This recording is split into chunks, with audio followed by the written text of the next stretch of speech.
پہلی بات تو یہ ہے کہ کبھی یہ ان سے پوچھا ہے کہ انہوں نے ذاتی طور پہ ترقیاں کیسے کیں، اس کا کیا منشور تھا؟ وہ منشور اگر ہمیں دے دینا تو شاید ہمارا ملک بھی ترقی کر جائے۔ یہ ایک چھوٹی سی 10 مرلے کی ایک بھٹی سے، لوہے کی بھٹی سے 5 بر اعظموں میں جائیدادیں پھیل گئیں، یہ کہاں کا منشور تھا؟ کتنا امپورٹنٹ منشور تھا؟ کدھر سے آیا یہ سینما کے بلیک ٹکٹ بیچنے والے یا 1-2 سینما گھروں والے یہ جو سرے محلوں تک پہنچے، یہ منشور شاندار کہاں سے آیا؟ یہ پوچھنا چاہیے۔ پینٹ ہاؤس بیری قزاق جس کو کہا 23 جائیدادوں والا، وہ کہاں سے منشور آیا تھا؟ ہمیں وہ منشور چاہیے، ہمیں وہ ترقی چاہیے۔ وہ کیوں نہیں آتی؟ ذاتی طور پر ان کی جو ترقیاں ہیں، جو خوشحالیاں ہیں، وہ کیوں نہیں آتی؟ آپ کو پتہ ہے 1957 میں قحط زدہ جاپان کو پاکستان نے چاولوں بھرا جہاز بھیجا تھا اور نقد رقم بھی دی تھی۔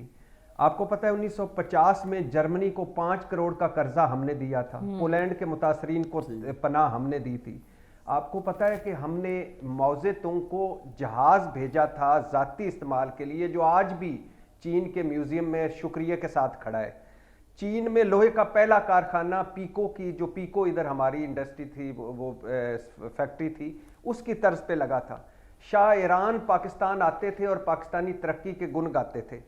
ایمرس ایئر لائن ہم نے شروع کی، Singapore airline, Singapore port ہم نے، ملیشیا انڈونیشیا کے بچے یہاں پڑھتے تھے اشرافیہ کے، اور جنوبی کوریا کی جو معیشت ہے وہ محبوب الحق کے 5 سالہ پروگرام پہ کھڑی ہوئی ہے۔ اور یو اے کے فرما رواں شیخ زائد بن سلطان النہان یہاں آتے تھے تو کمشنر ان کو ریسیو کرتا تھا، کوئی وزیر نہیں جاتا تھا۔ اور پھر یہ زوال بھی دیکھا کہ شہباز شریف نے اسلام آباد میں چھٹی کرائی اور کس توپیں بھی سیدھی سودھی ان پہ بھی ٹاکی ٹوکی مار کے سیدھا کیا، اور وہ شکار گاہ سے ادھر نہ آ سکے یو اے کے فرما رواں۔ تو یہ پاکستان تھا جب ان کے حوالے ملک ہوا 70 میں۔ اس کے بعد ہمارے برتن بک گئے، ہمارا گھر بک گیا، ہم دھوتی اور بنین میں آ گئے، اور ان کے اپنے منشور دیکھیں۔ اربوں پتی ہے بلاول بھٹو، کبھی پوچھیں کہ آپ نے ایک دن بھی کام کیا ہے کہیں؟ ایک دن بھی فیکٹری کسی میں کام کیا ہو، کہیں آپ نے کوئی کاروبار کیا ہو؟ اربوں پتی کہاں آ گئے؟ کوئی جائیداد نہیں تھی مریم نواز کی، 1.25 ارب کی جائیداد انہوں نے ڈکلیئر کی، کہاں سے آ گئی؟ مریم نواز کہتی تھی میرے تو شور جو ہیں وہ 1500 درہم کے ریال پہ خرچے پہ پل رہے ہیں اور میں زیر کفالت ہوں والدہ اپنے والد صاحب کی۔ تو کہاں سے آئیں یہ جائیدادیں؟ کہاں سے یہ 25,000 کنال کا رائے ونڈ بن گیا ہے؟ کہاں سے یہ ہر شہر میں بلاول ہاؤس ہیں؟ یہ کہاں سے منشور آیا؟ اصل منشور یہ ہے، منشوروں کی کوئی اہمیت نہیں ہے۔ یہ ملک منشوروں کا قبرستان ہے، وعدے دعوے نعرے یہ ان کے فضول ہیں، ہوائی فائرنگ ہے، یہ سبز باغ نہیں، یہ سیاہ باغ ہے۔ اور روٹی کپڑا اور مکان اگر 1970 میں بھٹو صاحب بیچ رہے تھے تو بلاول بھی آج وہی بیچ رہے ہیں۔ اور کسی ایک سندھ کی ڈویژن، ایک ضلع، ایک تحصیل، ایک یونین کونسل بتا دیں جہاں روٹی کپڑا اور مکان ہو۔ اور 18-20 سال سے سندھ میں ہیں، 4 مرتبہ مرکز میں بھگتا چکے ہیں۔ مجھے بتا دیں کہ کوئی ایک بندہ بھی ہو جو سرے محل کے پیچھے جو کوارٹر تھا مزدوروں والا، اس جیسی زندگی بھی گزار رہا ہو۔